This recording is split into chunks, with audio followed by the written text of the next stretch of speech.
Good morning, chemistry students. This is Mr. Stam again. We're going to learn today how to draw Lewis dot structures of covalent compounds. And it's a little non-traditional method, but I think it gets you a good structure 99% of the time. Today, we're going to learn how to do some basic ones. Tomorrow, we'll concentrate more on, I would say, more complicated ones, double bonds, triple bonds, some things that might even violate the octet rule, which is something we really haven't talked about much. So to get started, let's just go quickly through a presentation. I will share this to you on Google Classroom. And hopefully after that, we will attempt to do some examples on the screen so you get a good idea how to do this correctly. So let me get to my PowerPoint presentation really quickly. And this will be on Google Classroom, as I said. So we're just going to talk about molecular structures, basically, and how they're drawn. Because if we draw them correctly with every atom in the correct orientation spot, it allows us to then develop a three-dimensional structure for that molecule. And that allows us to do a lot of other cool chemistry if we know the three-dimensional shape of the molecule or the covalent compound. So that's kind of the goal here. So let's talk about how to do this. First of all, remember this example here. This is obviously ammonia, or sometimes called, if you use our prefix rules, nitrogen trihydride. But we said H has one valence electron and nitrogen has 5. And basically, didn't mean to do that. My apologies. There you go. If you put them together, you get that structure. Most of you handle that fairly well. You saw where things should go based on having, a single electron looking for a partner to share an electron with. And then the nitrogen has an octet, and so does the hydrogen, as we said. So there's the octet for the nitrogen, and then the hydrogen, the exception to our rule here, has a duet only. But they're all stable. They're all good to go. That's our Lewis dot structure for ammonia, the common name for nitrogen trihydride. Or you can just draw it like that. I like to draw it like that with the arrows there, basically. Or not the arrows, sorry. The lines instead of the shared electrons. But we're going to do it a little bit different way. And there are three key things to remember when drawing these structures, following the rules I'm going to explain. You always start your drawing, your Lewis dot structure drawing, giving the central atom 4 sets of 2 electrons, or an octet, so 4 sets of 2 around it, like making it look like a noble gas almost, with 2, 2, 2, and 2. And we'll see this very soon when we do some examples. This basically is the key to put a central atom, and I'll tell you some hints on what atom in your formula is the central atom. But you put that central atom in the middle, and then 4 sets of 2 electrons around it. Start doing that. If you start doing that, everything will fall into place. Then all atoms that surround that central atom will need an octet also. That's the whole idea, right? They're going to need 8 electrons around them too. And there is an exception, obviously. Hydrogen will only have 2. But here's the thing. Hydrogen, and this is a very good rule to know, will never, ever be the central atom in the structure. So it will never have that octet. Like the first rule says, always put an octet around the central atom that you draw. But hydrogen will never be there. It'll always be to the side, around that central atom in the middle. But all other things attached to that central atom will need an octet. And you'll see this in the examples in a second. So how do you find the central atom of a molecule? That's kind of a key point in this method. Here are a few rules to help you figure this out. First of all, as I just said, hydrogen is never, ever the central atom. It's just never the central atom. And that's okay, because it will be off to the side. It can't be the central atom because it only has 2 valence electrons. If a molecule contains carbon, carbon's kind of a wild card here. The carbon will always be the central atom. Carbon is always the central atom if it's there. Some exceptions, if there's more than 1 carbon and things like that, you gotta get creative, but it's the central atom in most of our examples.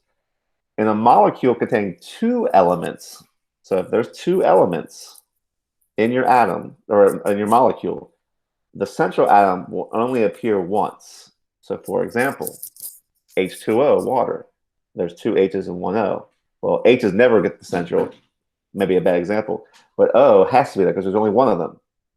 And for this case, for most of our simpler ones, there can only be one center. Let's change it up a little bit. Let's go with, I don't know, N2O. Well, if there's two nitrogen and one oxygen, I'm not even sure that's a real thing. O has to be in the middle because there's only one of them. And the two other things, the nitrogens, go on the side. We might see some examples of that. If the compound contains, and this is the fourth and final way to find a central atom, an O, an H, and then something else, an X we'll call it, a third element. So there's an O, an H, and something else. Sometimes these are acids, other times it's not. But the X, the third element, that's the central one. The H can't be central. And the O in this case usually wouldn't if there's an O, an H, and then something else. That's kind of one we won't see as much, but it is out there. Now, once you place 8 dots or 4 pairs around the central atom, that's kind of the start. So you find your central atom, you put it on your paper, you draw the central atom, the symbol for it. And then you put 4 pairs of electrons around it, or 8 dots, basically. This may change later. You might change how many dots you have around it. But it's the best way to start these. Tomorrow we'll talk about what happens if it doesn't work out. Then you place up to 4 atoms around the central atom. So you're going to have a central atom with 2 dots on the top, 2 dots on the side, 2 dots on the bottom, 2 dots on the other side. And then you have 4 spots, basically, you can put other things. And then you put the other things, the other elements that you have available. Sorry, you got a little girl eating cereal here. She wants to talk, I think. You good? Awesome. Now place these atoms so that each one is sharing a separate electron pair. So each of the other atoms besides the central atom gets placed at the other 4 spots. It can be anywhere. You don't have to put them in a specific spot. If there are less than 4 atoms, if you only have 2 or 3 other atoms besides the central one, you will have unshared ones that are not being used. Leave those just as they are, basically. Now, if the molecule is an oxyacid, we talked about this yesterday, an acid with an oxygen in it. The hydrogens, because remember acids have H's, at the front of the formula will actually attach to an oxygen always. So the H in an oxyacid, which is this is an obscure little thing. It's not going to see, you're not going to see it very much. That H attaches to an O, not the central atom. As we just said already, that if there's an H and an O, the other element is the central atom. So the H actually will attach to the oxygen. We might see an example of that. And you never can attach it to a double bonded oxygen. We'll get to that later because we're not even talking about double bonds yet really today.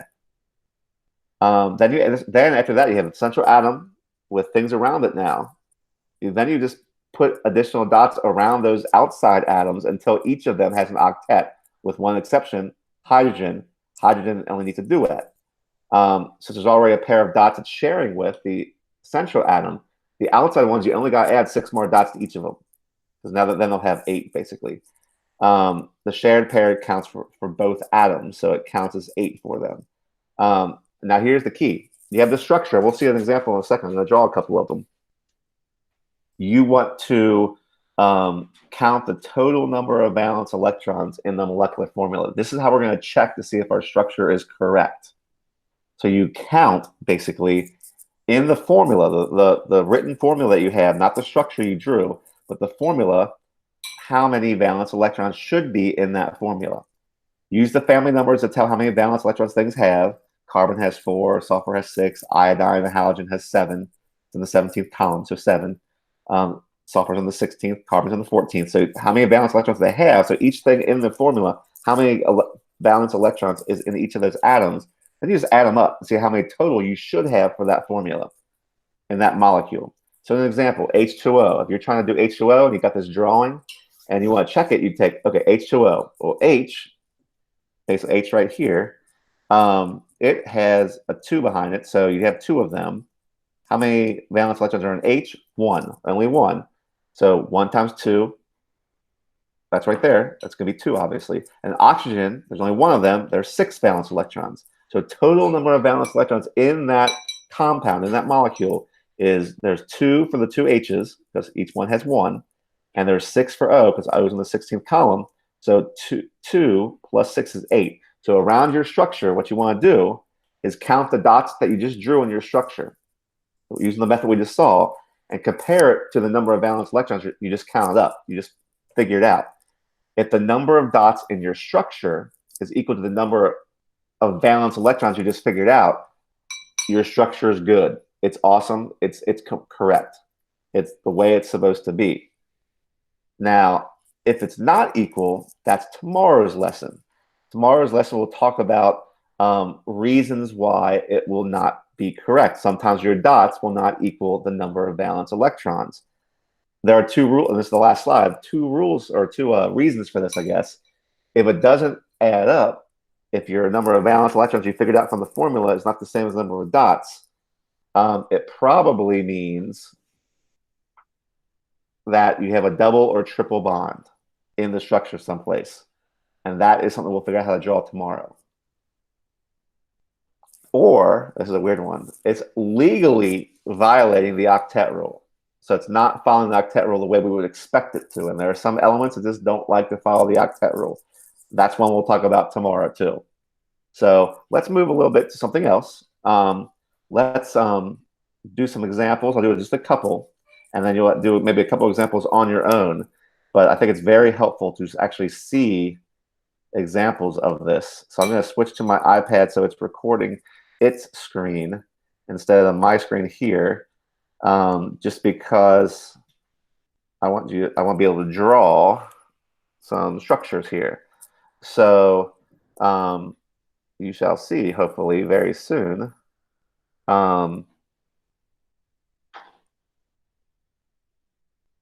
My screen.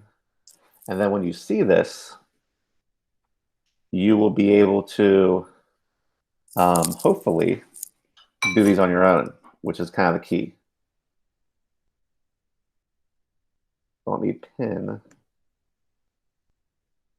that.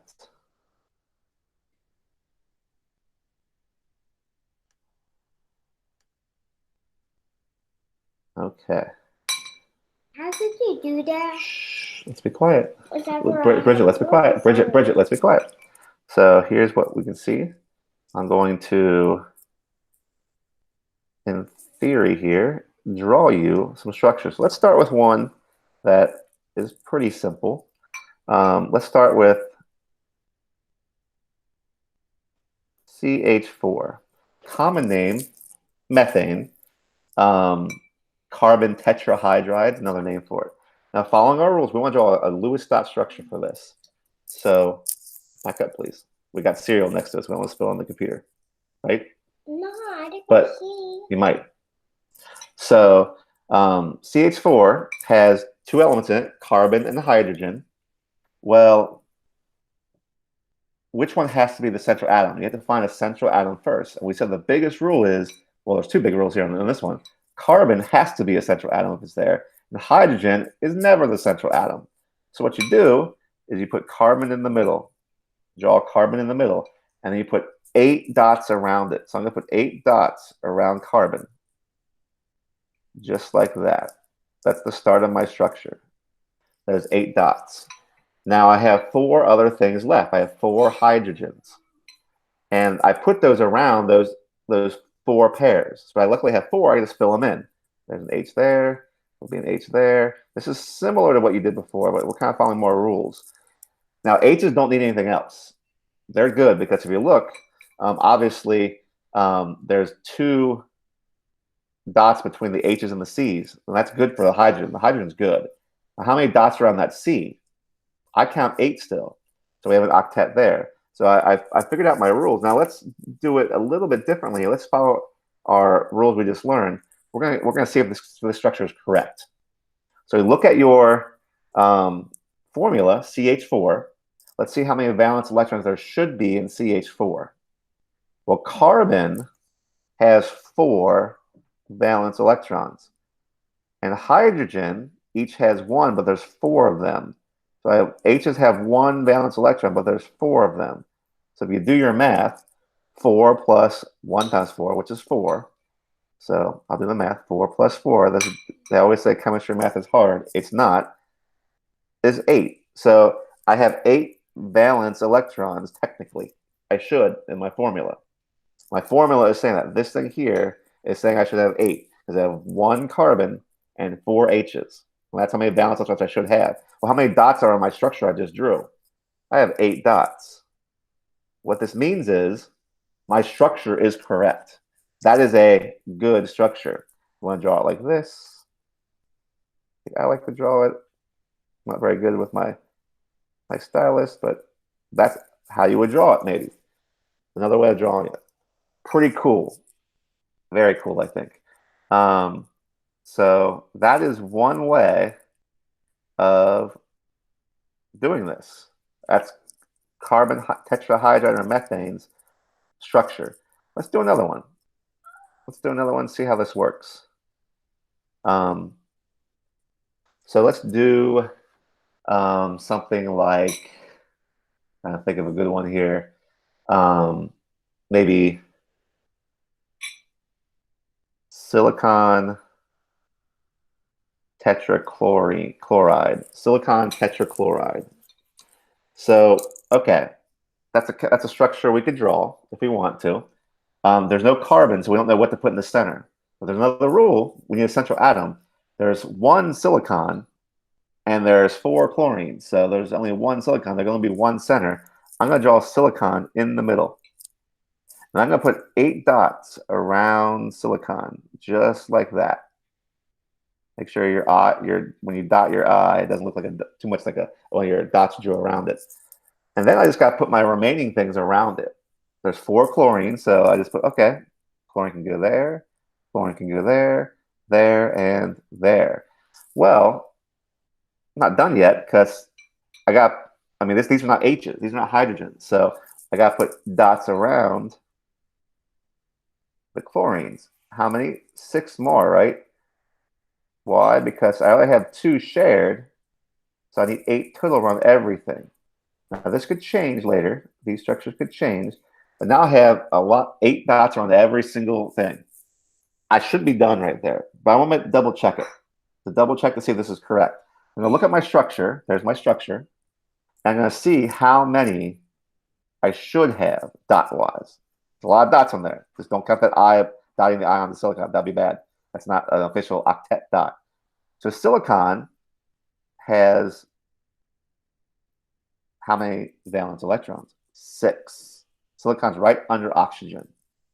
I'm sorry, not 6. I totally messed up there. It's got 4. I'm sorry.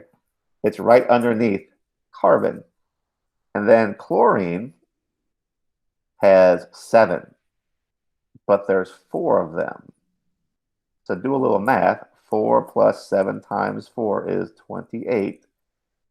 So 4 plus 28 is 32. You should have 32 valence electrons. Well, how many dots do I have around here? Well, I won't count. I can count them for you, but if you count all these dots, there are 32 dots, which means that is the correct structure for this molecule. Now, that's how you do this. This is more importantly, I'm going to show you something here. I'll do one more just to show you an example of how this works. Let me erase all this. So if you erase all this here, you get hopefully a blank screen. My iPad's falling down. That's okay. Okay, let's do one more. Let's do just as an example. We've already done this like in the beginning, but here's how you would do it with our new method: NH3, nitrogen trihydride. N has to be in the middle because there's only one of them. So you draw 8 dots around your central atom. 8 dots, an octet. Now H's, there's only 3 of them. So what do? Well, you draw the 3 that you have. You can only draw 3. You can't draw a 4th one. So that one's blank. Above the top of the nitrogen is actually blank. So you don't do anything with it. Now you draw your structure. You have nothing else to draw on there. You have this one right. These right here are not being used, and that is okay. It doesn't have to be used. Now let's see if we're right. So how many? N has 5 valence electrons. It's in the 15th column. Hydrogen has 1, but there's 3 of them. So you got to times it by 3. 5 plus 3, and now get your calculators out so hard, is 8. 8 valence electrons. How many dots do we have? We have 8. 1, 2, 3, 4, 5, 6, 7, 8. All of them are happy the way they are. This is a correct structure. If you can draw it like this too. It's okay. You have to draw those unshared electrons, that unshared pair above the nitrogen, but that is the correct structure. I'm going to leave you with one more because this is where it's going to lead us into tomorrow. And that is the whole idea that sometimes the number of valence electrons you have does not equal the number of dots that you have. And that's going to lead us to tomorrow. What do we do in that case? Well, it has to maybe possibly has a double or triple bond that we can have to incorporate into it, which we'll do tomorrow. Or it's violating the octet rule, which is totally weird. So let's do one that might violate some things here, like CO2, carbon dioxide. Breathing it out right now, hopefully, if everything's functioning right. Got a plant in your room, it's thanking you very much. So carbon dioxide. Carbon has to be our central atom. Why? Well, it's basically a carbon. It has to be. Even if you didn't know that rule, there's only one of them and 2 oxygens. The one with 1 usually is your central atom. So there's your carbon right there. Carbon is your central atom. You draw 4 pairs of dots around your central atom. There's your 4 dots. Put your O's someplace. It doesn't matter where you put them, really. I'm going to put them on each side. You can put one on top, one on the side, put one on top, one on. It doesn't matter where they're at. Then you just make sure your oxygens have their octet, just like this. And if you look at that, that is maybe our structure, possibly. We'll find out. So that's our structure, maybe. Let's figure it out. So carbon normally has 4 valence electrons. Oxygen, if I can draw, oxygen has 6. However, there's 2 of them.